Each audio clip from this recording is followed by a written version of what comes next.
Hello and welcome you all to our YouTube channel Sharma classes. आज हम बहुत interesting chapter देखने वाले हैं और उस चैप्टर का नाम है न्यूटन्स लॉ ऑफ मोशन। इस चैप्टर को पढ़ने के बाद बिलीव मी गाइस, आपको फिजिक्स से मोहब्बत हो जाएगी। बहुत ही इंटरेस्टिंग चैप्टर है और इस चैप्टर को हम और अच्छे तरीके से पढ़ेंगे by solving very good numericals. So let's start the chapter without wasting any time. Okay, तो यहाँ पर हम बात करते हैं ऑफ ईयर 1642 से 1727 तक। This is, I will say that this is the golden period of physics. ये फिजिक्स के लिए गोल्डन पीरियड माना जाता है बिकॉज इस पीरियड में अ ग्रेट फिजिसिस्ट और ग्रेट साइंटिस्ट यू कैन से बॉर्न हुए जिनका नाम था सर आइजैक न्यूटन, और इन्होंने ही हमें लॉज ऑफ मोशन दिया। He is a great physicist, great mathematician, great astrologer और भी बहुत कुछ। ठीक है, बहुत महान व्यक्ति थे। तो इन्हीं व्यक्ति की वजह से हमें क्या मिला? लॉज ऑफ मोशन मिला। ओके, इन्होंने ही लॉज ऑफ मोशन के बारे में बताया। Newton is the first scientist जिन्होंने फोर्स और एक्सेलरेशन के बीच का रिलेशन बताया। फोर्स और एक्सेलरेशन के बीच की रिलेशन की स्टडी को ही हम क्या कहते हैं? Newtonian mechanics. यहाँ पर हम फोर्स और एक्सेलरेशन की रिलेशन को स्टडी करते हैं। Relation between force and acceleration. Almost पूरी क्लासिकल फिजिक्स न्यूटनियन मैकेनिक्स पे बेस्ड है। Okay, believe me guys, classical mechanics, you can से क्लासिकल मैकेनिक्स का आधे से ज़्यादा स्टडी न्यूटन की लॉ से हो जाता है। ओके, सो इसके लिए न्यूटनियन मैकेनिक्स बहुत इंपॉर्टेंट पार्ट हो जाता है हमारे सिलेबस में। अभी यहाँ पर न्यूटनियन मैकेनिक्स में कुछ प्रॉब्लम हुआ। क्या प्रॉब्लम हुआ वो भी हमें जानना ज़रूरी है। The object which travel with the speed of the light, जो ऑब्जेक्ट लाइट की स्पीड या उससे ज़्यादा स्पीड से ट्रैवल कर रहा है, वहाँ पर न्यूटन्स की लॉ फेल हो जाती है। तो न्यूटन की लॉ क्यों फेल हो जाती है, इस चीज़ का रीज़न तो आइंस्टाइन ने बताया, लेकिन the object which travels with the speed of the light, और उससे भी ज़्यादा, लाइट की स्पीड से भी ज़्यादा, तो वहाँ पर न्यूटन्स की लॉ नहीं लगा सकते हम। वहाँ पर हम कौन सी लॉ लगाते हैं? आइंस्टाइन की स्पेशल थियोरी ऑफ रिलेटिविटी लगाते हैं। ठीक है, पहली कंडीशन, न्यूटनियन मैकेनिक्स वहाँ पर फेल हो जाती है। अब बात करते हैं दूसरी कंडीशन की। दूसरी कंडीशन ये है कि कोई भी smallest particle, very minute particles, tiny particle you can say, like on the level of an atoms, atom की लेवल का पार्टिकल, एटम की साइज का पार्टिकल, इतना माइन्यूट पार्टिकल्स, वहाँ पर भी न्यूटनियन मैकेनिक्स फेल हो जाती है। वहाँ पर फिर हमें कौन सी मैकेनिक्स पढ़नी पड़ती है? क्वांटम मैकेनिक्स पढ़नी पड़ती है। तो मतलब न्यूटनियन मैकेनिक्स के भी कुछ लिमिटेशंस हैं।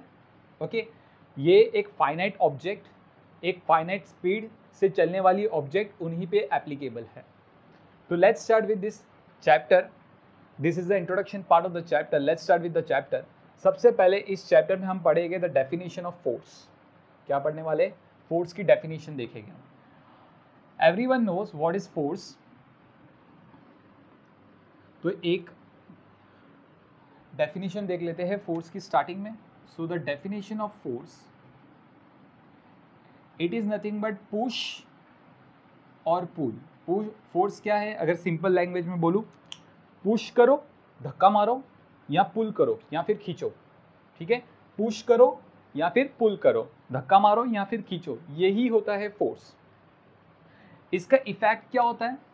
What is the effect of push और पुल? इफेक्ट देखेंगे हम। देयर आर द 4 इफेक्ट जो होगा, एक एक करके सारी इफेक्ट को डिटेल में देखेंगे।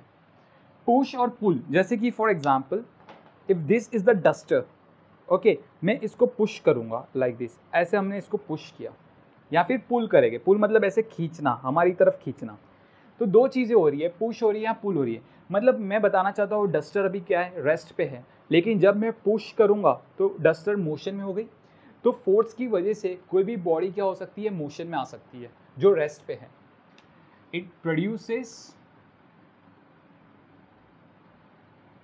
और try to change in position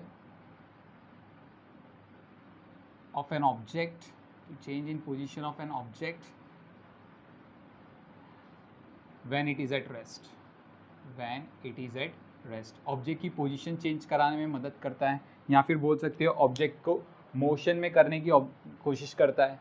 ठीक है, अब बात करेंगे सेकेंड थिंग की। For example if this is a body, ये मूव कर रही है कुछ वेलोसिटी से, और यहाँ पर there is a wall. Okay, ये मूव कर रही है कुछ वेलोसिटी से और इस वॉल ने इसको रोक दिया। ओके, मतलब क्या हुआ, ये यहाँ पर आ रहा है कुछ वेलोसिटी से और ये वॉल क्या करती है, इसको रोक देती है। तो इसका मतलब क्या हुआ, force also tries to stop the motion of an object. Force also tries to stop the motion of an object. It tries to stop the motion of an object. मतलब क्या हुआ, कोई बॉडी है, अगर वो मोशन में है तो उसको रोकने की कोशिश करती है। चलो एक एग्जांपल देते हैं। For example if this is a car, if this car is moving continuously with some speed, okay, on a road, और यहाँ पर रोड ख़त्म हो जाता है, okay, और इसके बाद यहाँ पर this is a danger zone, यहाँ पर ये व्हीकल गिर सकती है if it is constantly moving with this velocity, है ना, यहाँ पर ये व्हीकल नीचे गिर सकती है। तो यहाँ पर देयर इज़ सम पर्सन जो इसको क्या करेंगे, रोकने की कोशिश करेंगे, उसको रोकने की कोशिश करेंगे। तो वो क्या कर रहे हैं, फोर्स लगा रहे हैं उस व्हीकल पे, है ना। So that's why force is use to stop the motion of an object. ये किसी भी ऑब्जेक्ट की मोशन को रोकने की कोशिश करेगा। ठीक है, नेक्स्ट पार्ट पे आते हैं, third part. It tries, force also tries to change the direction, to change the direction of an object. किसी भी ऑब्जेक्ट का डायरेक्शन चेंज करने के लिए भी फोर्स जिम्मेदार होता है। ठीक है, जैसे कि for example if this is a object moving over here, ये ऑब्जेक्ट ऐसे स्ट्रेट लाइन में मूव कर रही है, this object is moving in a straight line, लेकिन मैंने यहाँ से क्या कर दिया, यहाँ से दूसरी ऑब्जेक्ट आके इसको धक्का मार दी, तो ये ऑब्जेक्ट अपनी डायरेक्शन चेंज कर दी, है ना। ये ऑब्जेक्ट ऐसे मूव कर रही है, यहाँ से हम क्या कर रहे हैं, फोर्स लगा रहे हैं इस ऑब्जेक्ट पे। See this object is moving in this direction, यहाँ से मैंने फोर्स लगा दिया तो इस ऑब्जेक्ट ने अपनी डायरेक्शन चेंज कर दी। सी ऐसे इस डायरेक्शन चेंज कर दी इसने, करेक्ट। तो force also tries to change the direction of an object. Fourth point, it tries to change the size and shape of a body, size and shape of a body. मैं इसका आपको एक example देता हूँ, best example. For example this is a rigid wall and this is a floor and this is a spring. ये कोई spring है and इस स्प्रिंग से एक ब्लॉक कनेक्टेड है। ठीक है, आप क्या करोगे, इस ब्लॉक को पकड़ के बाहर की तरफ खींचोगे। सो आपने अगर इस ब्लॉक को पकड़ के बाहर की तरफ खींचा तो ये चीज़ कैसे हो जाएगी, like this, this is the way what you can see, like this. Body spring की साइज और शेप चेंज हो गई, clear. So this is nothing but what, ये किसने किया, ये फोर्स ने किया। So force also tries to change the size and shape of a body. So force इतनी सारी इफेक्ट देता है। Okay, now force are classified into two types. Force कितनी टाइप्स में क्लासिफाइड है, टू टाइप्स में क्लासिफाइड है। व्हाट दे आर, कौन सी दो टाइप्स में क्लासिफाइड है force, let's see them. Force are classified into two types. One is contact force, एक तो होगा contact force और दूसरा होगा non contact force। दूसरा क्या होगा, non contact force। तो एक contact force है, दूसरा क्या है, non contact force। हम दोनों देखेंगे contact force क्या होता है, non contact force क्या होता है। फॉर एग्जाम्पल अगर मैं contact force की बात करूँ, आपको कुछ एग्जाम्पल्स देता हूँ।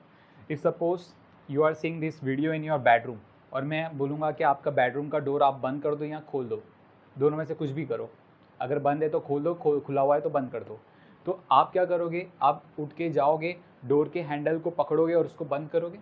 मीन्स डोर के हैंडल को पकड़ के आपने क्या किया, डोर को बंद करने की कोशिश की। तो वहाँ पर आपने फोर्स लगाया, किस पे, डोर पे फोर्स लगाया, है ना। आपने किस पे फोर्स लगाया, डोर पे फोर्स लगाया, कैसे, अपने हाथों से। तो आपने अपना हाथ डोर के कांटेक्ट में लाए, सो वो किस में आएगा, कांटेक्ट फोर्स में आएगा। इसी टाइप की फोर्सेस को हम कांटेक्ट में बोलेंगे, जहाँ पर हम जिस पे भी फोर्स लगाना चाहते हैं उस फोर्स के साथ हमारा कांटेक्ट होगा, उसको हम बोलते हैं कांटेक्ट फोर्स। जैसे कि एक और एग्जांपल देता हूँ। देयर इज़ अ बॉल, एक क्रिकेट मैच चल रहा है, बॉलर ने बॉलिंग किया, बैट्समैन ने सिक्स मारा। तो बैट्समैन ने बॉल पे फोर्स अप्लाई किया ना, with the help of a bat. किसकी मदद से, बैट की मदद से। बैट और बॉल का कांटेक्ट हुआ, तभी बैट ने बॉल में फोर्स ट्रांसफ़र की, और यही फोर्स कहाँ पर गया, बॉल को 6 बाउंड्री के पार पहुँचा दिया। ठीक है, तो इसी चीज़ को हम क्या बोलते हैं, कांटेक्ट फोर्स। तो कांटेक्ट फोर्स में भी टाइप्स होते हैं। यहाँ पर देखो कांटेक्ट फोर्स में कौन कौन आते हैं, अप्लाइड फोर्स जैसे कि हमने बताया अभी, जो मैंने आपको बेडरूम वाला एग्जांपल दिया, वो अप्लाइड फोर्स के अंदर आता है। ठीक है, दूसरा एग्जांपल आप बोल सकते हो टेंशन, तीसरा एग्जांपल नॉर्मल रिएक्शन, चौथा example frictional force, and so on. ऐसे बहुत सारे कॉन्टैक्ट फोर्सेस मिल जाएंगे आपको। So this are the contact forces.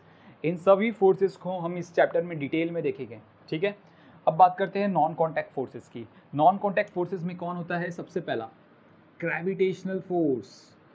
ये नॉन कॉन्टैक्ट फोर्स है, gravitational force is the non contact force.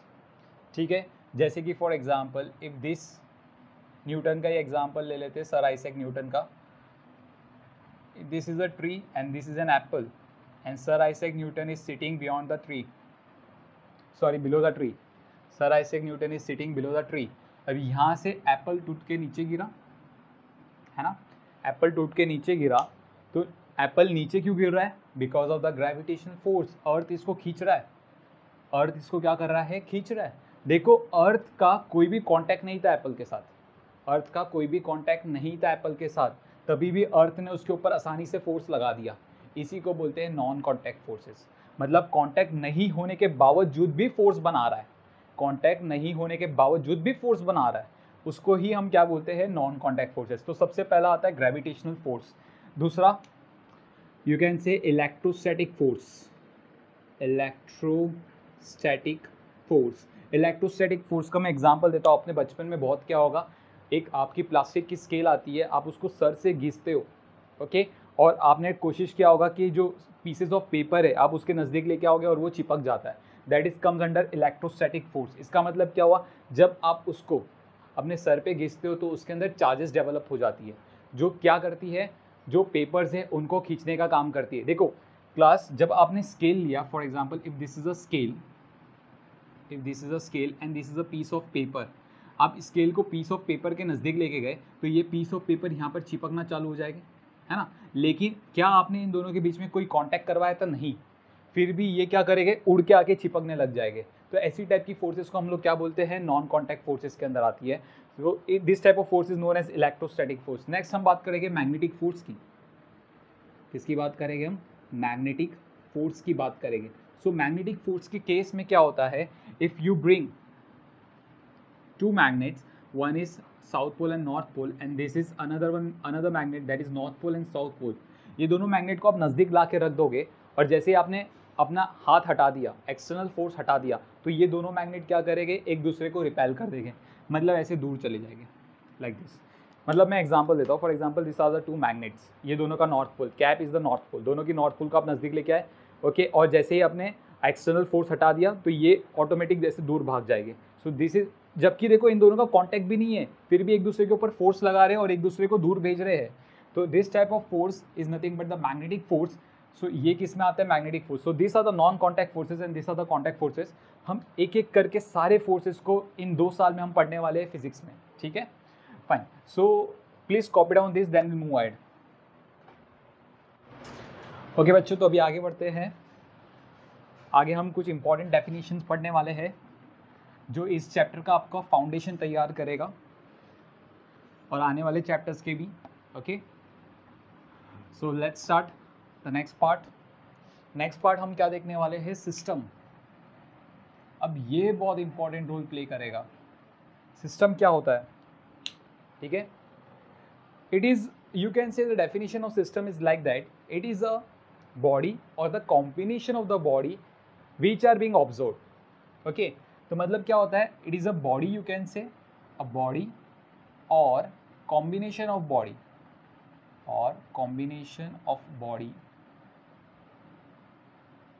which are observed, okay, so system is a body or combination of body which are observed, okay, जैसे कि for example हम कुछ examples की बात करेंगे। सी यहाँ पर if this is a person 1 and this is a person 2 like this, और ये दोनों क्या कर रहे हैं, एक दूसरे को धक्का मार रहे हैं हाथों से, ठीक है, एक ऐसे धक्का मार रहा है और दूसरा ऐसे धक्का मार रहा है, दोनों अपने आप को एक दूसरे को धक्का मार रहे हैं, ठीक है। तो यहाँ पर जब हम बात करेंगे as a observer, you are the observer, चलो आप मज़े ले रहे हो, इनके झगड़े का आप मज़े ले रहे हो, जो कि गलत बात है, करनी नहीं चाहिए, लेकिन आप ले रहे हो मज़े, ठीक है। तो यहाँ पर क्या होगा, आपने क्या देखा, इन दोनों का झगड़ा देख रहे हो आप साथ में मिलके, तो ये आपके लिए क्या बन गया, एक सिस्टम बन गया, ये आपके लिए क्या बन गया, एक सिस्टम बन गया। ये इसके ऊपर फोर्स दे रहा है और ये इसके ऊपर फोर्स दे रहा है ना। तो आपको यहाँ पर दो फोर्सेस नज़र आ रही हैं, तो इसको आपने क्या मान लिया, एक सिस्टम मान लिया, ठीक है। अभी यहाँ पर मतलब मान लो इसका एक फ्रेंड आता है दूर से कहीं से, ठीक है, अभी ये सिस्टम का हिस्सा नहीं है। क्यों सिस्टम का हिस्सा नहीं है, क्योंकि आप सिर्फ इन दोनों को ऑब्जर्व कर रहे हो, इन दोनों को लड़ाई करते हुए देख रहे हो। ये अभी आया, इसको लेना या नहीं लेना सिस्टम में, ये आपके ऊपर डिपेंड करता है। इसको सिस्टम में लेना है या नहीं लेना, ये आप पे डिपेंड करता है। सिस्टम हमेशा उस पर डिपेंड करता है जो ऑब्जर्व करेगा, जैसे कि अगर मुझे मान लो इसको सिस्टम में लेना है तो हम इसको ले सकते हैं सिस्टम में, कोई प्रॉब्लम नहीं है, ठीक है। जैसे कि फॉर एग्जांपल अभी ये भी आ गया और ये अपने फ्रेंड की मदद कर रहा है इसको मारने में मतलब धक्का मारने में, ओके। तो यहाँ पर अभी both of them is pushing this person, they are pushing, second and third person pushing to the first person. तो अभी आप बोलोगे कि यहाँ पर ये भी क्या हो गया, एक सिस्टम का हिस्सा हो गया। तीसरे पर्सन को भी अगर आप देखोगे तो वो भी क्या कर रहा है, फोर्स F मार रहा है इसके ऊपर, लेट्स से, है ना। तो ये भी क्या हो गया, एक सिस्टम हो गया। आपने तीनों बॉडीज को एक सिस्टम मान लिया, तो इसी को हम क्या बोलते हैं, सिस्टम ऑफ फोर्सेस, इसी को हम क्या बोलते हैं, सिस्टम बोलते हैं, ठीक है। अभी फोर्स इन सिस्टम पे भी क्लासिफाइड है, क्या है, क्लासिफाइड। चलो मैं आपको ना सिस्टम का एक और एग्जांपल देता हूँ। जैसे कि फॉर एग्जांपल यहाँ पर अगर मैं बात करूँ that if this is a ball, ये एक बॉल है जो कुछ वेलोसिटी से मूव कर रही है, लेट्स से v वेलोसिटी के साथ मूव कर रही है ना। और यहाँ पर ये दूसरा बॉल है जो कि सिर्फ बैठा हुआ है, कहीं भी मूव नहीं कर रहा है, और उसके आगे एक और बॉल है, this is the third ball, ये भी क्या है, रेस्ट पे है, मूव नहीं कर रहा है, ठीक है। अभी यहाँ पर क्या होगा, if you consider this as a system, अगर हमने इसको सिस्टम मान लिया लाइक दिस, इन दोनों को सिस्टम मान लिया, तो आप क्या बोलोगे कि ये फर्स्ट बॉल आता है, सेकेंड बॉल को धक्का मारता है लाइक दिस, सेकेंड बॉल के ऊपर फोर्स एक्सर्ट करवाता है, और फिर सेकेंड बॉल क्या करेगी, कुछ वेलोसिटी से मूव करना चालू कर देगी, लेट्स से v1। अब सेकेंड बॉल क्या करेगी, कुछ वेलोसिटी से मूव करेगी। तो आपने क्या देखा, इस सिस्टम के अंदर जब आपने इसको एज अ सिस्टम माना, तो इस सिस्टम के अंदर इस बॉल ने इस बॉल के ऊपर क्या किया, एक फोर्स अप्लाई किया। उसी तरीके से सेकेंड बॉल भी फर्स्ट बॉल के ऊपर एक फोर्स अप्लाई करती है, in the opposite direction forces same होगा, क्योंकि यहाँ पर लग जाती है न्यूटन्स की थर्ड लॉ, आपको पता होगा, for every action there is equal and opposite reaction, right, है ना। कैसे, क्योंकि फर्स्ट बॉल आती है, सेकेंड बॉल को धक्का मारती है, तो सेकेंड बॉल मूव करना चालू करती है। लेकिन आपने ऑब्जर्व किया है, फर्स्ट बॉल की स्पीड क्या हो जाएगी, फर्स्ट बॉल की स्पीड अभी कम हो जाएगी, इसको धक्का मारने के बाद फर्स्ट बॉल की स्पीड क्या हो जाएगी, कम हो जाएगी। क्यों कम हो जाएगी, क्योंकि सेकंड बॉल ने उसको रोकने की कोशिश की है, सेकंड बॉल ने उसको क्या किया है, रोकने की कोशिश किया है विद अ फोर्स F। इसके लिए फर्स्ट बॉल की स्पीड क्या हो जाती है, धक्का मारने के बाद कम हो जाती है, कोलिजन के बाद फर्स्ट बॉल की स्पीड क्या हो जाती है, कम हो जाती है, जबकि सेकेंड बॉल की स्पीड बढ़ जाती है। क्लियर है ना। तो ये आपने प्रैक्टिकली भी ऑब्जर्व किया होगा बिकॉज ऑफ दिस फोर्स। तो यहाँ पर इन फोर्सेस को जो फोर्सेस सिस्टम के अंदर ही बना है, ध्यान से समझना क्लास, जो फोर्सेस सिस्टम के अंदर ही बना है, सिस्टम में जो भी बॉडीज थी उन्होंने आपस में ही जो फोर्सेस बनाया है उसी फोर्सेस को हम क्या बोलते हैं, इंटरनल फोर्सेस। ये चीजें याद रखनी है आपको, क्योंकि ये बहुत मदद करने वाली है आगे। ओके, सिस्टम के अंदर जिन बॉडीज ने आपस में फोर्स बनाई है, उस फोर्स को हम लोग क्या बोलते हैं, इंटरनल फोर्सेस बोलते हैं। उस फोर्सेस को हम क्या बोलेंगे, इंटरनल फोर्सेस बोलेंगे। सी यार, यहाँ पर ये दोनों सिस्टम का हिस्सा था, और ये फोर्स जो बनी है, ये सिस्टम के अंदर जो बॉडी प्रेजेंट है उन्होंने ही बनाई है।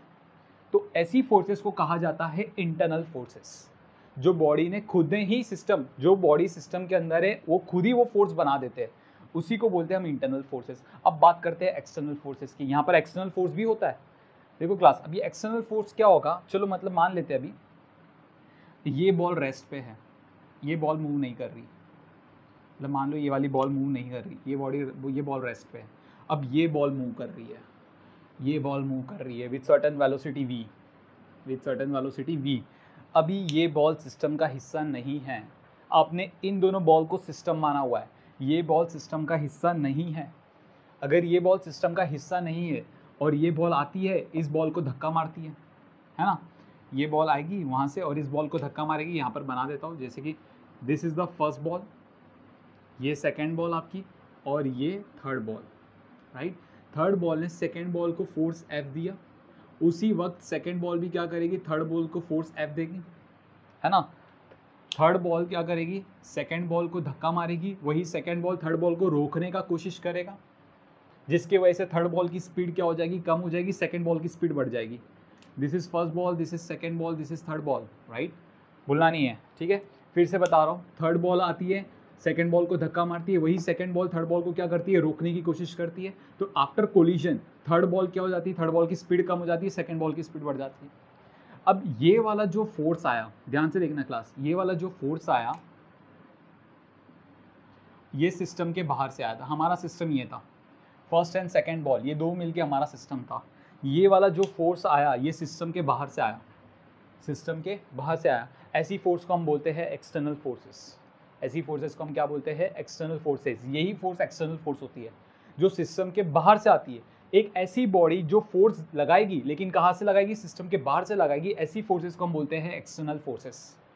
रिमेंबर क्लास, ये बहुत इंपॉर्टेंट डेफिनेशन है, ठीक है। सो इंटरनल फोर्सेस क्या होता है, एक बार फिर से मैं आपको बताऊंगा, रिकॉल करवाऊंगा, रिवाइज करवाऊंगा। इंटरनल फोर्सेस क्या होता है, एक ऐसी फोर्सेस जो बॉडी ने लगाई है दूसरी बॉडी पे, जो दोनों बॉडी सिस्टम का हिस्सा है। दोनों बॉडी क्या है, सिस्टम का हिस्सा है। ओके, मतलब दोनों बॉडीज जो सिस्टम के अंदर है वही आपस में एक दूसरे पे फोर्स लगाते हैं। ऐसी बॉडीज को हम लोग क्या बोलते हैं, इंटरनल फोर्सेस। और एक्सटर्नल फोर्सेस क्या होता है, the forces acting on the body from outside. कोई बाहर की बॉडी ने सिस्टम की बॉडी पे फोर्स लगाई है, कोई बाहर की बॉडी ने सिस्टम की बॉडी पे फोर्स लगाई है, ऐसी फोर्सेस को हम क्या बोलते हैं, external forces. So this force is known as external force. ऐसी फोर्स को हम क्या बोलेंगे, एक्सटर्नल फोर्स बोलेंगे। Clear. So please write down this thing. तो आई होप आपको सिस्टम समझ में आ गया है, और इंटरनल इलास्टिक फोर्सेस, इंटरनल और एक्सटर्नल फोर्सेस भी समझ में आ गई है आपको। यहाँ पर मैं आपको एक और बार बता देता हूँ कि सिस्टम आपके ऊपर डिपेंड करता है, आप सिस्टम में कितनी बॉडी लेना चाहते हो। अगर आप एक बॉडी लेना चाहते हो तो आप एक बॉडी भी ले सकते हो, आपको अगर दो बॉडी लेनी है तो दो बॉडी भी ले सकते हो, आपको अगर तीन बॉडी लेनी है तो आप तीन बॉडी भी ले सकते हो। सो ये डिपेंड करता है आपके ऊपर कि आपको सिस्टम कितने बॉडीज़ का लेना है। जैसे कि अगर फॉर एग्जांपल आपने सिस्टम अगर तीनों बॉडी का ले लिया होता, अगर आपने सिस्टम तीनों बॉडी का ले लिया होता तो ये भी अभी सिस्टम का हिस्सा है, ये भी अगर सिस्टम का हिस्सा है तो अभी ये बॉडी अगर इस बॉडी पे फोर्स लगाएगा तो उस फोर्स को इंटरनल फोर्स बोला जाएगा, ठीक है। तो ये हम पे डिपेंड करता है सम करते वक्त कि हम सिस्टम किसको मानते हैं, हम सिस्टम किसको मानते हैं, ठीक है। तो आप सिस्टम, ये सिस्टम आप कुछ भी ले सकते हो।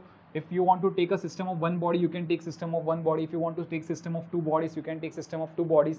If you want to take system of n bodies, you can take system of n bodies. No problem. Is that okay? Yes? वो क्या है, सब कुछ सही है, ठीक है। ये आप पे डिपेंड करता है। चलो आगे बढ़ते हैं, अभी नेक्स्ट टॉपिक पे आते हैं। नेक्स्ट टॉपिक है हमारा इनर्शिया। इनर्शिया समझना बहुत ज़रूरी है क्लास। अगर न्यूटन की फर्स्ट लॉ को समझना है, सर आइजैक न्यूटन की फर्स्ट लॉ को समझना है तो हमें इनर्शिया समझना पड़ेगा, ठीक है।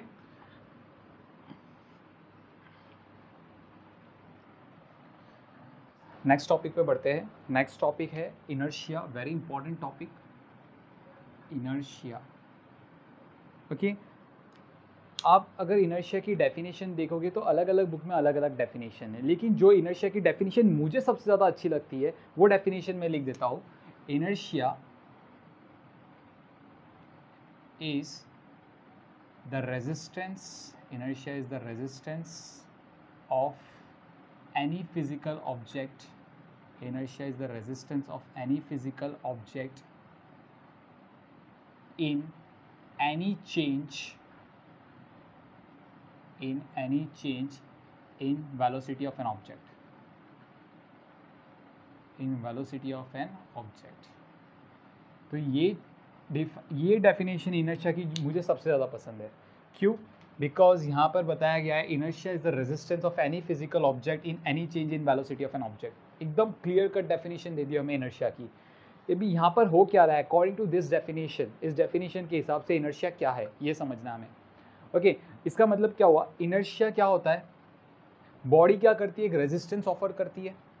अगर बॉडी की वेलोसिटी को चेंज किया जाए तो, बॉडी की वेलोसिटी को अगर चेंज किया जाए तो हर बॉडी एक रेजिस्टेंस ऑफर करती है। मतलब बॉडी नहीं चाहता कि उसकी वेलोसिटी चेंज हो, कोई भी बॉडी नहीं चाहता उसकी वेलोसिटी चेंज हो। ओके इसी को हम क्या बोलते हैं, इनर्शिया बोलते हैं। Every body will give a resistance. अगर उस बॉडी की आपने वेलोसिटी चेंज करने की कोशिश करोगे तो वो बॉडी आपको रेजिस्टेंस ऑफर करेगी, वो बॉडी कहेगी कि नहीं मैं अपना वेलोसिटी चेंज नहीं करना चाहता। क्लियर? तो कोई भी बॉडी अपनी वेलोसिटी चेंज नहीं करती है। अगर कोई बाहर का फोर्स आके उस बॉडी की वेलोसिटी चेंज करने की कोशिश करेगी तो वो बॉडी रेजिस्टेंस ज़रूर ऑफर करेगी। ठीक है, अब ये बात डिपेंड होती है कि रेजिस्टेंस ज़्यादा ऑफर करेगी या कम करेगी। ये डिपेंड करता है किस पे डिपेंड करता है, मास पे डिपेंड करता है। कैसे डिपेंड करता है, let's take an example for this. For example अभी यहाँ पर एक हाईवे है, on this highway suppose this is a car, मतलब मान लो एक कार है कोई और आप हेलीकॉप्टर से देख रहे हो। मतलब ये जो कैमरा है ये हेलीकॉप्टर है और हम टॉप व्यू से देख रहे हैं। ये कार रास्ते पे ख़राब हो गई है। ठीक है, इस कार का जो भी मास होगा, ये कार रास्ते पे ख़राब हो गई है। There are the 4 person, this is the 4 person who is pushing the car, इस कार को धक्का मार रहे हैं। ठीक है, ये 4 लोग इस कार को क्या कर रहे हैं, धक्का मार रहे हैं, so that car starts travelling in the forward direction. अभी मैं आपको कहूँगा चलो इसी रोड पे एक ट्रक खराब हो गई है, दिस इज़ द ट्रक, मतलब मान लो ये कार है और ये ट्रक है। ठीक है, तो यहाँ पर ये 4 लोग ही मिलके इसको धक्का मार रहे हैं। सो क्या ट्रक मूव होगा? सोचो, ट्रक मूव होगा? चलो कार तो किसी भी तरीके से मूव भी कर लेगा, ट्रक मूव नहीं होगा। क्यों ट्रक मूव नहीं होगा? सोचो, ट्रक को मूव करवाने के लिए ग्रेटर फोर्स की ज़रूरत है। क्यों ऐसा? क्योंकि ट्रक का मास बहुत ज़्यादा है as compare to the car. Car के कंपैरिजन में ट्रक का मास बहुत ज़्यादा है ना। ट्रक की वेलोसिटी इस वक्त कितनी है, चलो मतलब मान लो ट्रक खराब हो गया तो ट्रक की वेलोसिटी इस वक्त कितनी है, 0। कार की भी वेलोसिटी कितनी है, 0, कार भी खराब हो गई है। अब जब दोनों इनको पुश करते, ये जो 4 लोग मिलके कार को और ट्रक को पुश करते हैं, तो कार का मास कम होने की वजह से इनर्शिया कम होती है। इनर्शिया कम होने की वजह से ये कार रेजिस्टेंस कम प्रोवाइड करेगा। देखो इसकी वेलोसिटी 0 है, कार बोलेगा नहीं मेरे को मेरी वेलोसिटी 0 पे रहने दो, है ना, मुझे मेरी वेलोसिटी चेंज नहीं करनी। क्योंकि इनर्शिया क्या होता है, it is the resistance of any physical object in any change in the velocity of an object. अगर किसी भी ऑब्जेक्ट की वेलोसिटी चेंज की जाए तो वो ऑब्जेक्ट क्या करेगा, रेजिस्टेंस ऑफर करता है। मतलब कार नहीं चाहता कि उसकी वेलोसिटी चेंज हो, लेकिन एक्सटर्नल फोर्स ज़बरदस्ती उसकी वेलोसिटी चेंज करवाएंगे, ज़बरदस्ती चेंज करवाएंगे। तो कार क्या करता है, एक रेजिस्टेंस प्रोवाइड करता है अपनी वेलोसिटी को बचाने के लिए, मतलब अपनी वेलोसिटी चेंज ना होने के लिए, है ना। और वही ट्रक भी क्या करेगा, सेम काम करेगा। देखो ट्रक का मास ज़्यादा है, ट्रक का मास ज़्यादा है जिसकी वजह से इनर्शिया ज़्यादा हो जाती है। इनर्शिया ज़्यादा होने की वजह से resistance offer by the truck, resistance जो ट्रक इनको रेजिस्टेंस ऑफर करेगा वो भी बहुत ज़्यादा होगा, है ना। कैसे ज़्यादा होगा रेजिस्टेंस, क्योंकि ट्रक की मास ज़्यादा है, इनर्शिया ज़्यादा है, रेजिस्टेंस ज़्यादा हो गया। मतलब ट्रक की जो वेलोसिटी 0 थी, ट्रक उस वेलोसिटी को मेंटेन रखना चाहता है, अपनी वेलोसिटी को नहीं चेंज करना चाहता है। तो ये 4 लोग जो इनको मिलके धक्का मार रहे, किसको, ट्रक को, है ना, ये 4 लोग जो ट्रक को मिलके धक्का मार रहे हैं, ट्रक क्या करेगा, इनको एक रेजिस्टेंस ऑफर करेगा। इनको क्या करेगा, एक रेजिस्टेंस ऑफर करेगा, मतलब एक अपोजिंग फोर्स लगा देगा इनके ऊपर कि हमें मूव नहीं करना। ट्रक क्या करेगा, अपनी वेलोसिटी को मेंटेन रखने की कोशिश करेगा, v = 0 को मेंटेन रखने की कोशिश करेगा ट्रक। अपनी वेलोसिटी को मेंटेन रखने की कोशिश करें, क्योंकि ये 4 लोग मिलकर ट्रक की वेलोसिटी बदलना चाहते हैं। ट्रक की वेलोसिटी को क्या करना चाहते हैं? बदलना चाहते हैं। जैसे ही किसी भी ऑब्जेक्ट की वेलोसिटी बदली जाएगी, उसी वक्त वो ऑब्जेक्ट क्या करेगा? रेजिस्टेंस ऑफर करेगा। जैसे ही रेजिस्टेंस ऑफर करेगा, उसी चीज को तो हम इनर्शिया कहते हैं। So inertia is the measure of mass, you can say. जितना ज्यादा मास उतना ज्यादा इनर्शिया। जैसे कि हमने यहाँ पर देखा कार और ट्रक के एग्जाम्पल में, कार का मास ट्रक से कम होता है तो कार की इनर्शिया भी कम होती है, ट्रक का मास ज्यादा होता है तो ट्रक की इनर्शिया भी ज्यादा होती है। तो आपको यही चीजें समझना है। So this is nothing but the inertia. अब इनर्शिया भी 3 टाइप्स में क्लासिफाइड है। एक एक करके हम तीनों टाइप देख लेते हैं। Classification of inertia, let's see. Inertia is further classified into 3 types. First type is inertia at rest. पहला टाइप क्या है? Inertia at rest. मैं आपको तीनों टाइप का मतलब बहुत डिटेल में समझाऊंगा with good example. Inertia of motion and last one is inertia of direction. Inertia of direction, inertia of rest लिख लेते हैं, ठीक है। सबसे पहले बात करेंगे इनर्शिया ऑफ रेस्ट की। The tendency of a body to remain at rest, the tendency of the body to remain at rest, it is called inertia of rest. यहाँ पर लिख देते हैं इसकी definition. The tendency of a body to remain at rest, to remain at rest, इसी को हम बोलते हैं inertia of rest. Tendency of a body to remain at rest is known as what? Inertia of rest. इसका मतलब समझते हैं, जैसे कि अभी मैंने आपको थोड़ी देर पहले कार और ट्रक का एग्जांपल दिया था। कार और ट्रक दोनों अपनी ही रेस्ट पोजीशन पे रहना चाहते हैं, तो उसी को हम क्या बोलेंगे? इनर्शिया ऑफ रेस्ट बोलेंगे। क्या बोलेंगे? Inertia of rest. So previous example आप ले सकते हो इनर्शिया ऑफ रेस्ट के लिए। मैं आपको एक और एग्जाम्पल देता हूँ इनर्शिया ऑफ रेस्ट का। जैसे कि फॉर एग्जाम्पल आप यहाँ पर, if suppose you are standing in a bus, this is the bus, ये कोई तो बस है और आप इस बस में खड़े हो, ठीक है। दिस इज अ बस समझो, ओके। ऐसी कोई बस है और इस बस की वेलोसिटी 0, इस बस की वेलोसिटी 0। अभी ये बस मूव करना चालू कर देगी, अब ये बस आपकी मूव करना चालू करेगी विथ स्पीड v। अभी अभी जस्ट चालू हुआ और इसमें एक्सेलरेशन भी था, a acceleration in the forward direction, है ना। तो आप हमेशा फील करोगे कि आपको एक बैकवर्ड जर्क लगता है, आपको एक पीछे की तरफ झटका लगता है जब बस चालू होती है, ओके। जैसे कि फॉर एग्जांपल मैं बस पे खड़ा हूँ और बस सडनली स्टार्ट होती है तो मुझे ऐसे झटका लगता है। आपने देखा होगा, आपने भी ऑब्जर्व किया होगा। जैसे कि मैं बस में खड़ा हूँ, मैं फिर से बता रहा हूँ, मैं बस में खड़ा हूँ और बस जैसे ही चालू होती है तो मुझे एक पीछे की तरफ ऐसे झटका लगता है, ओके। वो झटका क्यों लगता है? Because of inertia of rest, because of inertia of rest. मैं आपको एक्सप्लेन करता हूँ, देखो कैसे ये झटका क्यों लगता है, वो भी हमें समझना ज़रूरी है ना। अभी देखो जैसे कि यहाँ पर है, आपकी जो बॉडी है वो रेस्ट पे रहना चाहती है, आपकी जो बॉडी है वो क्या करती है? वो रेस्ट पे रहना चाहती है। आपकी बॉडी मूव नहीं करना चाहती, ठीक है। आपकी बॉडी को रेस्ट पे रहना है, लेकिन जब बस मूव करता है तो आपका जो फुट है, द फुट, जो आपके पैर है, वो बस की सरफेस के साथ कांटेक्ट में है। बस की सरफेस के साथ कांटेक्ट में है तो बस मूव करेगी, तो ऑब्वियसली आपके जो पैर जो बस के सरफेस पे है वो भी मूव करना चालू करेंगे। लेकिन आपका जो अपर पार्ट है बॉडी का, ऊपर वाला हिस्सा है जो बॉडी का, वो रेस्ट पे रहना चाहता है। तो आपका जो फुट है वो आगे की तरफ खिसकता है, वो आगे की तरफ खिसकता है तो आप पीछे की तरफ बेंड हो जाते हैं, क्योंकि जो अपर हाफ है वो जगह पे रहना चाहता है, वो ओरिजिनल पोजीशन को मेंटेन करना चाहता है, जो ओरिजिनल पोजीशन है उसको मेंटेन करना चाहता है। लेकिन जो बॉटम पार्ट है, जो फुट है, वो बस की सरफेस के साथ कांटेक्ट में है, तो बस आगे खिसकेगी तो सरफेस आगे खिसकेगा और ये जो फुट है ये भी आपका आगे खिसकेगा। लेकिन जो अपर पार्ट ऑफ द बॉडी है वो अपनी ओरिजिनल पोजीशन को मेंटेन करना चाहता है, वो अपनी ओरिजिनल पोजीशन को क्या करना चाहता है? मेंटेन करना चाहता है। वो रेस्ट पे रहना चाहता है, वो मूव नहीं करना चाहता, लेकिन बस उसको जबरदस्ती मूव करवा रहा है, इसके लिए आपको झटका लगता है पीछे की तरफ। That is nothing but what? Inertia of rest, correct. इसी को बोलते हैं हम इनर्शिया ऑफ रेस्ट। नेक्स्ट बात करते हैं इनर्शिया ऑफ मोशन की।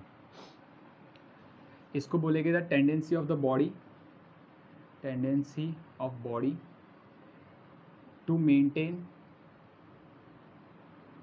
Maintain its uniform motion to maintain its uniform motion along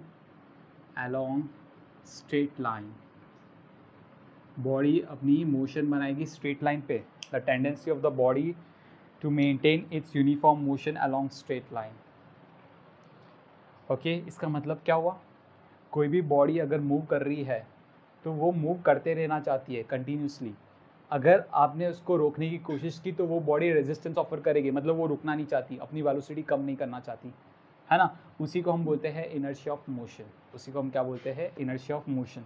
now class listen it carefully. मैं आपको इनर्शिया ऑफ मोशन का भी एक एग्जांपल देता हूँ जिससे आपको चीज़ें क्लियर होगी. जैसे कि फॉर एग्जांपल मैं बस में ट्रैवल कर रहा हूँ इस वक्त और मैं खड़ा हूँ बस में. सडनली बस भी कुछ वेलोसिटी से मूव कर रही है. सडनली जो ड्राइवर है उसने ब्रेक अप्लाई कर दिया और बस अच्छी खासी वेलोसिटी के साथ थी और तुरंत बस को स्टॉप कर रहा है. तो मुझे एक जर्क फील होगा आगे की तरफ. ऐसे आपने देखा होगा, मुझे एक जर्क फील होगा ऐसे आगे की तरफ. हम आगे की तरफ बैंड हो जाते हैं. ठीक है, तो ये इसका रीज़न क्या है? Inertia of motion. इसका रीज़न क्या है? Inertia of motion. कैसे समझते? चलो इनर्शिया ऑफ मोशन को समझते हैं कि कैसे होती है इनर्शिया ऑफ मोशन. जैसे कि फॉर एग्जांपल यहाँ पर एक बस ले लो, लाइक दिस इज़ अ बस, है ना. आप बस पे खड़े हो, बस मूव कर रही है विद अ वेलोसिटी v. तो आपकी भी तो सेम वेलोसिटी होगी क्योंकि आप बस के अंदर खड़े हो, है ना. वेलोसिटी v है बस की वेलोसिटी, आपकी भी वेलोसिटी v होगी क्योंकि आप बस के अंदर खड़े हो. ठीक है, अभी यहाँ पर क्या होगा? ड्राइवर ने ब्रेक अप्लाई कर दिया जिसके वजह से बस स्टॉप हो जाएगी. बस स्टॉप हो जाएगी उस तभी आपको एक जर्क फील होता है आगे की तरफ. हम वही समझ रहे हैं कि वो जर्क क्यों फील होता है. Let's understand this here.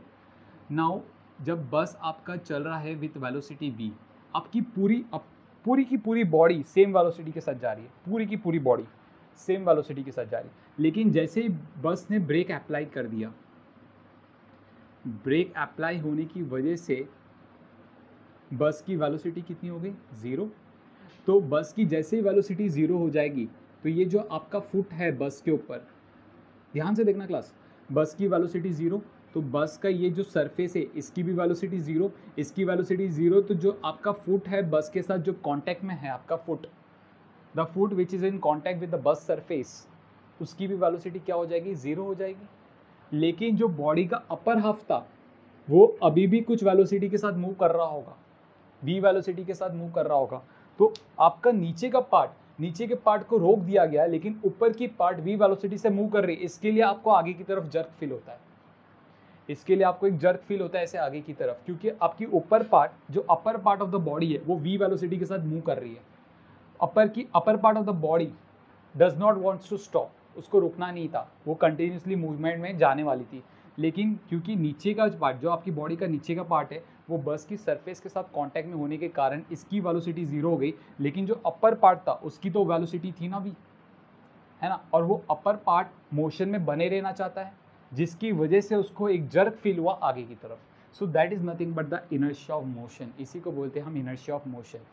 Clear? मतलब ये बॉडी कंटिन्यूसली मूव करना चाहती थी विद अ वेलोसिटी v. क्योंकि बस रुक गई तो इसका जो सरफेस था वो रुक गया. जो फुट हमारा जो कांटेक्ट था सरफेस के साथ, हमारी फुट की जो कांटेक्ट थी सरफेस के साथ, उसकी भी वेलोसिटी 0 हो गई. लेकिन हमारा जो अपर पार्ट था वो भी कुछ वेलोसिटी से मूव कर रहा था, है ना. तो इसके लिए अपर पार्ट की कुछ वेलोसिटी होगी, बॉटम पार्ट की वेलोसिटी 0. आप घर पे ट्राई कर सकते हो, आपकी फुट की वेलोसिटी 0 रखो और अपर पार्ट की वेलोसिटी कुछ रखो, तो आपको एक जर्क फील होगा आगे की तरफ. तो वही जर्क होता है इनर्शिया ऑफ मोशन, है ना. अब बात करेंगे इनर्शिया ऑफ डायरेक्शन. ओके, अभी बात करेंगे इनर्शिया ऑफ डायरेक्शन की. इनर्शिया ऑफ डायरेक्शन की बात करेंगे अभी. तो इसकी डेफिनेशन देख लेते हैं. It is the inability of the body, it is the inability of body to change its direction, to change its direction by itself, to change its direction by itself is called inertia of direction. मतलब क्या हुआ? कोई भी body अपनी direction change कराने के लिए responsible नहीं होता.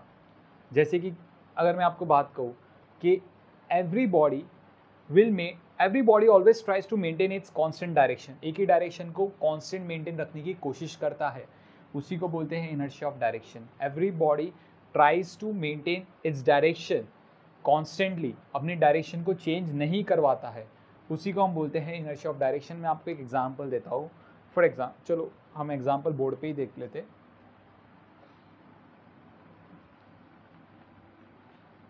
जैसे कि यहाँ पर if for example suppose if this is अ बस, हम बस का बैक व्यू देख रहे हैं, हम पीछे से देख रहे हैं बस को, ठीक है। तो ये दिस इज़ द पर्सन, ठीक है। और आगे अभी तो स्ट्रेट रोड है, दिस बस is moving on a straight road. आगे जाके कुछ टर्निंग आ रही है लाइक दिस, ऐसे कोई टर्निंग आ रही है आगे जाके बस पे। तो जब टर्निंग आ गई बस के ऊपर, सो सी हियर, ये बस ने टर्न तो ले लिया, बट दिस पर्सन, ये जो पर्सन है ना जो बस के अंदर है, ठीक है, ये बस क्या कर रही है, टर्न तो ले रही है, लेकिन ये जो पर्सन है बस के अंदर, it will feel the motion in the outward direction. ये देखो इसकी सरफेस से ऐसे बाहर की तरफ झुक जाता है ना। जहाँ पर ये खड़ा था उधर से कुछ एंगल बनाते हुए बाहर की तरफ जाता है। जैसे कि अगर मैं बात करूँ, for example I am sitting in a car, मैं अगर कार में बैठा हूँ और कार में चला रहा हूँ, ठीक है, suddenly there is a left turn in the car. तो मैं कार में जैसे ही लेफ्ट लूँगा तो मुझे एक फोर्स फील होता है जो मुझे राइट की तरफ धकेलता है, जो हमें क्या करेगा, राइट की तरफ फेंकने की कोशिश करेगा। एक्चुअली वो कोई फोर्स नहीं होता, that is because of its inertia. क्योंकि जब ये पर्सन जा रहा है तो इनर्शिया हमेशा क्या करेगा, ये पर्सन हमेशा अपनी डायरेक्शन को मेंटेन करने की कोशिश करेगा। देखो इसकी डायरेक्शन ऊपर की तरफ थी, लेकिन क्योंकि बस टर्न ले रही है ना, देखो मैं अगर सीधा जा रहा हूँ, है ना, तो मैं अपनी डायरेक्शन सीधा मेंटेन रखने की कोशिश करूँगा, बट बस टेक सडनली लेफ्ट टर्न। तो जब लेफ्ट टर्न होता है तो मैं ऐसे बाहर की तरफ आ जाता हूँ। अगर आपने ऑब्जर्व किया होगा, हम बाहर की तरफ आते क्यों, क्योंकि हम अपनी जो ओरिजिनल डायरेक्शन थी उसको मेंटेन रखना चाहते हैं, है ना। हम क्या करते हैं, हमारी ओरिजिनल डायरेक्शन होती है उसको मेंटेन करना चाहते हैं, तो हम थोड़ा सा बाहर की तरफ आ जाते हैं, है ना। तो इसी को बोलते हैं हम इनर्शिया ऑफ डायरेक्शन। यही होती है हमारी इनर्शिया ऑफ डायरेक्शन, जो ओरिजिनल डायरेक्शन को मेंटेन रखने की कोशिश करती है, ठीक है। So this is all about the inertia. Now we will learn Newton's first law of motion, which is very important. Okay, Newton's की फर्स्ट लॉ ऑफ मोशन को लॉ ऑफ इनर्शिया भी कहते हैं। तो सबसे पहले न्यूटन की फर्स्ट लॉ ऑफ मोशन की डेफिनेशन देखेंगे।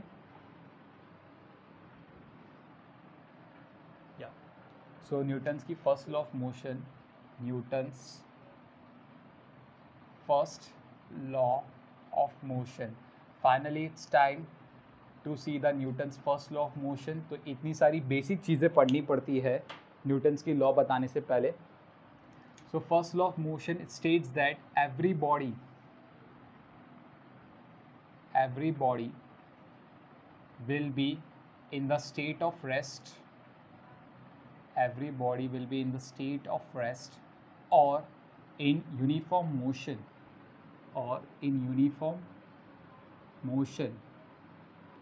unless or until an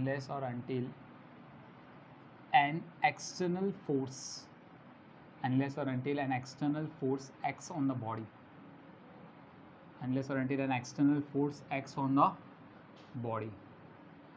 एकदम सिंपल लैंग्वेज में अगर मैं बताऊँ आपको, तो इसका मतलब क्या होता है, कोई भी बॉडी, न्यूटन्स के लॉ के दो हिस्से हैं समझ लो, फर्स्ट लॉ के दो पार्ट है समझ लो।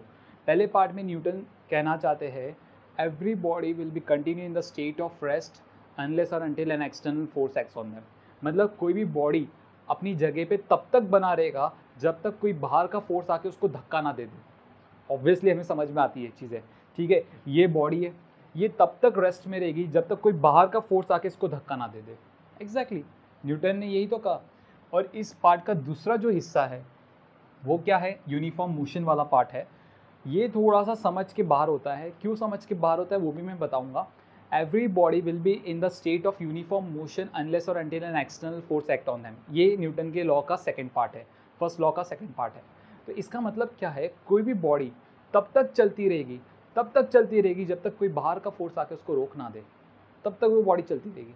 अभी आप पूछोगे कि सर अगर हम एक बॉल है उसको हम ऊपर फेंकते हैं तो ऊपर फेंकने के बाद कुछ पॉइंट पे आके वो रुक जाती है, तो मतलब क्या बॉल के ऊपर कोई फोर्स लग रही है जिसकी वजह से वो रुक रही है? हाँ, बॉल के ऊपर फोर्स लग रही है। कौन लगा रहा है फोर्स? एयर लगा रहा है। हवा क्या कर रहा है, एक रेजिस्टिव फोर्स दे रहा है किसको? बॉल को, जिसकी वजह से बॉल रुक जाती है ना। तो न्यूटन की जो फर्स्ट लॉ है the body is to be in uniform motion unless और until an external force acts on them. जो इसके फर्स्ट लॉ का सेकेंड पार्ट है, ठीक है, वो एकदम करेक्ट बैठता है। क्यों करेक्ट बैठता है? क्योंकि कोई भी बॉडी तब तक नहीं रुकेगी जब तक कोई बाहर का फोर्स आके उसको रोक ना दे। क्लियर? आप जब साइकिल चलाते हो, एक पर्टिकुलर पॉइंट तक पैडल मार के आपने स्टॉप कर दिया, लेकिन आपकी साइकिल रुक जाती है ना, तो इसका मतलब कोई ना कोई बाहर का फोर्स उसको रोकने की कोशिश कर रहा है, इसके लिए आपकी साइकिल रुक गई है। कौन रोकने की कोशिश किया? The frictional force between the tyre and the road. इस बाहर के फोर्स ने साइकिल को रोकने की कोशिश की, है ना। अभी न्यूटन्स की फर्स्ट लॉ को अगर वैलिड होना है, न्यूटन की फर्स्ट लॉ को अगर वैलिड होना है, फर्स्ट लॉ का सेकेंड पार्ट जो यूनिफॉर्म मोशन के बारे में बात कर रहे हैं, अगर इस लॉ को वैलिड होना है, मतलब इस लॉ को देखना चाहते हैं हम, तो इस लॉ को देखने के लिए हमें क्या करना पड़ेगा? हमें वैक्यूम में जाना पड़ेगा जहाँ पर कोई भी एयर नहीं है। ओके, तो जैसे कि ये मैं आपको एग्जांपल दूँ, लाइक सैटेलाइट।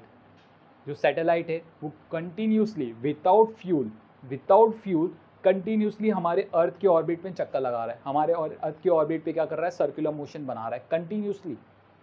क्यों? क्योंकि वो कहाँ पर है? वैक्यूम में है। न्यूटन की लॉ के हिसाब से वो सैटेलाइट तब तक मूव करता रहेगा जब तक कोई बाहर का फोर्स आके उसको रोक ना दे। ठीक है, सो यही न्यूटन्स की फर्स्ट लॉ ऑफ मोशन है। So I hope you got the first law of motion in very much detail. Next topic हमारा जो है वो क्या है? Frame of reference. इस फ्रेम ऑफ रेफरेंस को समझना है हमें। फ्रेम ऑफ रेफरेंस, अभी फ्रेम ऑफ रेफरेंस के दो पार्ट है, पार्ट बाद में देखते हैं, पहले फ्रेम ऑफ रेफरेंस को समझते हैं। फ्रेम ऑफ रेफरेंस क्या होता है? जैसे कि मैंने आपको फ्रेम ऑफ रेफरेंस पहले भी बताया है। Frame of reference is a point from where the movement can be determined, जहाँ से हम मूवमेंट को देखते हैं। फॉर एग्जांपल, यहाँ से अगर मैं किसी की भी मूवमेंट, जैसे कि ये मार्कर है, इस मार्कर को मैंने कुछ ऊपर फेंका विद सर्टेन वेलोसिटी, है ना, इस मार्कर को मैंने सर्टेन वेलोसिटी के साथ ऊपर फेंका, तो मैं इस पॉइंट पे खड़े रह के इस मार्कर की मूवमेंट को देख रहा हूँ, लाइक दिस। आप कैमरा से देख रहे हो, इस मूवमेंट, इस मार्कर की मूवमेंट को हम देख रहे हैं। तो ये जहाँ पर मैं खड़ा हूँ उसी को हम बोलते हैं फ्रेम ऑफ रेफरेंस। इस रेफरेंस पे हम मोशन को ऑब्जर्व कर रहे हैं, जिस पॉइंट से हम मोशन को ऑब्जर्व करते हैं उसी पॉइंट को हम बोलते हैं frame of reference class. Now frame of reference is further classified into two types. One is known as the inertial frame of reference and another is the non inertial frame of reference. तो हम दोनों देखेंगे एक एक करके। Inertial frame of reference and another is known as a non-inertial frame of reference. Non-inertial frame of reference. अब inertial frame of reference और non-inertial frame of reference में क्या होता है? inertial frame of reference जहाँ पर न्यूटन का Newton's law of motion holds good. Newton's law of motion does not hold good. Newton's law of motion does not hold good. मतलब क्या हुआ? उस फ्रेम ऑफ रेफरेंस जहाँ पर न्यूटन्स की लॉ सही बैठती है, उस फ्रेम ऑफ रेफरेंस को हम क्या बोलते हैं? Inertial frame of reference. और जहाँ पर न्यूटन की लॉ सही नहीं बैठती है, उस फ्रेम ऑफ रेफरेंस को हम क्या बोलते हैं? Non inertial frame of reference. मैं आपको एग्जांपल देके समझाऊंगा कैसे न्यूटन की लॉ ऑफ मोशन जहाँ पर सही बैठती है उसको हम इनर्शियल फ्रेम ऑफ रेफरेंस कहते हैं, और जहाँ पर न्यूटन्स की लॉ सही नहीं बैठती है उसको हम non inertial frame of reference कहते हैं। So please copy down this, then will discuss that part. I hope आपने कॉपी कर लिया है। ठीक है, let's move to the next part. Frame of reference जो इनर्शियल फ्रेम और non inertial frame of reference में क्लासीफाइड है उसको हम डिटेल में स्टडी करते हैं।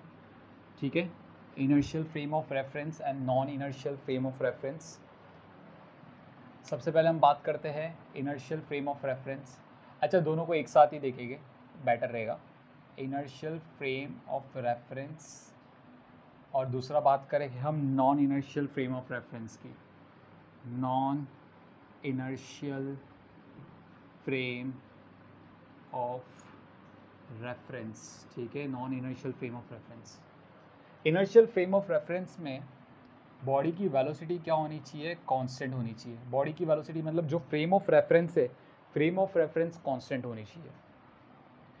फ्रेम ऑफ रेफरेंस की जो वेलोसिटी है, फ्रेम ऑफ रेफरेंस की जो वेलोसिटी है वो कांस्टेंट होनी चाहिए। Non inertial frame of reference में जो फ्रेम ऑफ रेफरेंस है, फ्रेम ऑफ रेफरेंस है उसकी वेलोसिटी कांस्टेंट नहीं होती है, सॉरी नॉट कांस्टेंट, बॉडी की वेलोसिटी क्या होती है, नॉट कांस्टेंट, ठीक है। मतलब यहाँ पर जो बॉडी होगी वो जो फ्रेम ऑफ रेफरेंस होगा वो एक्सेलरेटिंग फ्रेम ऑफ रेफरेंस होगा। कौन सी फ्रेम ऑफ रेफरेंस होगी, accelerating frame of reference.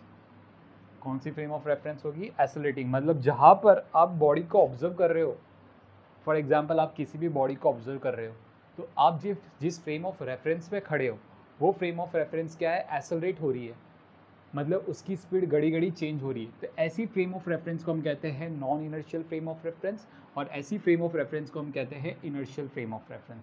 So I hope you got the clear picture of it. इसका मैं एग्जांपल दूंगा, ऐसे ही हम बात नहीं करेंगे। सो लेट्स से यहाँ पर for example this is a wall, ये कोई तो एक वॉल है,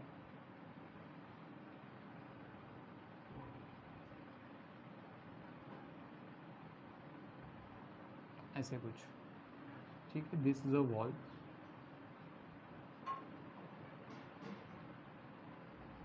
या इस वॉल के ऊपर यहाँ पर एक बॉल रख दिया है सपोर्टिंग के तौर पे। यहाँ पर हमने एक बॉल रख दिया है, this is a ball which is on certain platform about the wall, okay.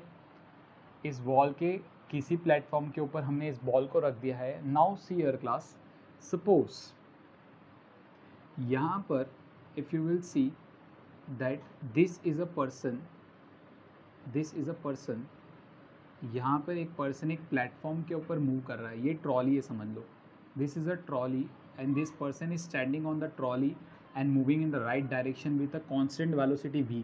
Velocity constant है, वेलोसिटी नहीं बदल रही है। सो एक तो हमने फ्रेम ऑफ रेफरेंस इसको ले लिया, और एक फ्रेम ऑफ रेफरेंस हमने यहाँ पर कहीं पे एक पर्सन खड़ा है ग्राउंड पे कहीं पे, और वो इस बॉल को देख रहा है। तो हमने दोनों फ्रेम ऑफ रेफरेंस ले लिया, एक तो फ्रेम ऑफ रेफरेंस ए ले लिया और एक फ्रेम ऑफ रेफरेंस बी ले लिया।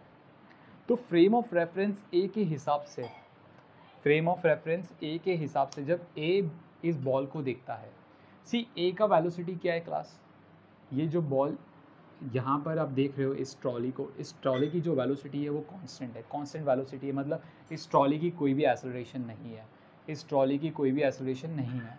तो इस ट्रॉली की अगर कोई भी एक्सेलरेशन नहीं है तो ये पर्सन क्या देखेगा, that ball is over here only, ball यहीं पे है, बॉल कहीं भी नहीं जा रहा। मतलब इससे लगेगा कि ये बॉल दूर जा रहा है इससे, ये बॉल क्या कर रहा है, इससे दूर जा रहा है। आप भी अगर किसी ट्रॉली पे खड़े होके इस बॉल को देखोगे तो आप एक्चुअल में मूवमेंट आपकी हो रही है आगे की तरफ, लेकिन आप यहाँ से खड़े रह के क्या देखोगे, बॉल मुझसे दूर जा रहा है। आपकी ऑब्जर्वेशन क्या होगी, बॉल मुझसे दूर जा रहा है, बॉल मुझसे दूर जा रहा है। अगर आपकी वेलोसिटी कांस्टेंट है तो जो बॉल की वेलोसिटी होगी आपके हिसाब से, बॉल की वेलोसिटी ए के रिस्पेक्ट में v होगी पीछे की तरफ। आपको लगेगा बॉल पीछे की तरफ v वेलोसिटी के साथ जा रहा है, बॉल पीछे की तरफ v वेलोसिटी की तरफ जा रहा है ना।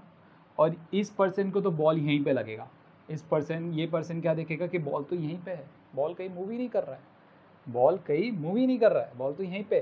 तो ये दोनों क्या हुआ, this both frame of reference comes under inertial frame of reference. ये दोनों फ्रेम ऑफ रेफरेंस क्या है, इनर्शियल फ्रेम ऑफ रेफरेंस। मैं फिर से बता देता हूँ, आप जितनी भी वेलोसिटी के साथ आगे जाओगे आपको ये बॉल क्या लगेगा, जब आप यहाँ से इस ट्रॉली के ऊपर खड़े रह के देखोगे तो आपको क्या दिखेगा कि ये बॉल उसी वेलोसिटी के साथ पीछे जा रहा है, हालांकि बॉल मूव नहीं कर रहा, बॉल वहीं पे।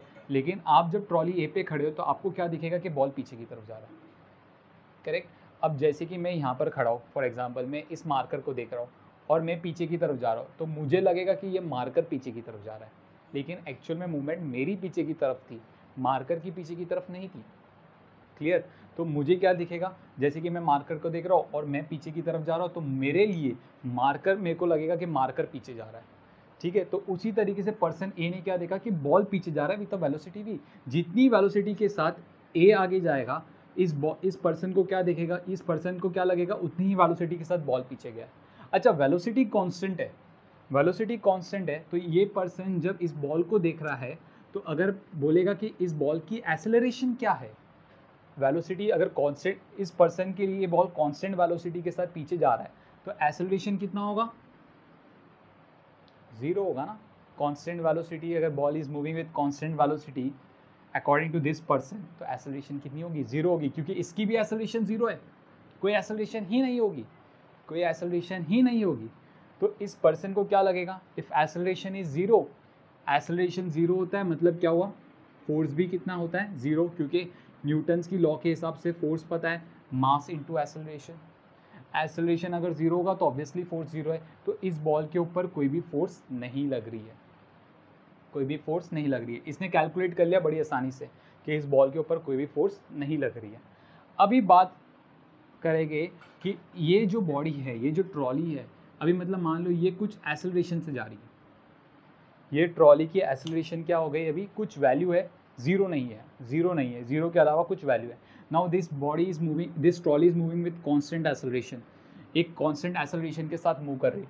अगर बॉडी मूव कर रही है कांस्टेंट एक्सेलरेशन के साथ, मतलब इस बॉडी की, इस ट्रॉली की वेलोसिटी घड़ी घड़ी चेंज हो रही है।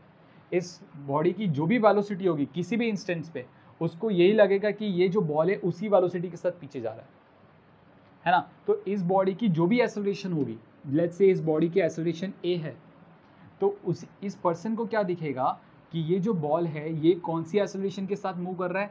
पीछे मूव कर रहा है विद एक्सेलरेशन ए।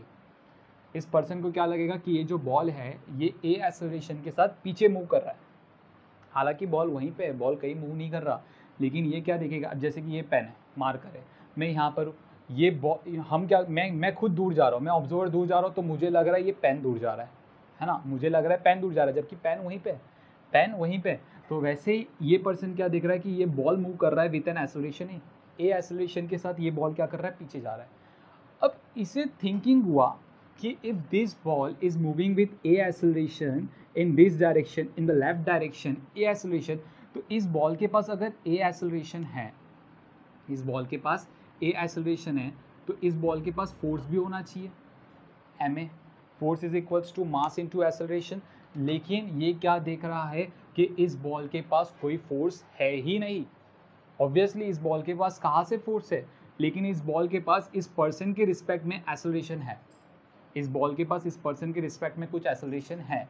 तो यहाँ पर ये पर्सन क्या देख रहा है कि इस बॉल की कुछ एक्सेलरेशन है, तो फोर्स भी होना चाहिए, लेकिन फोर्स नहीं है।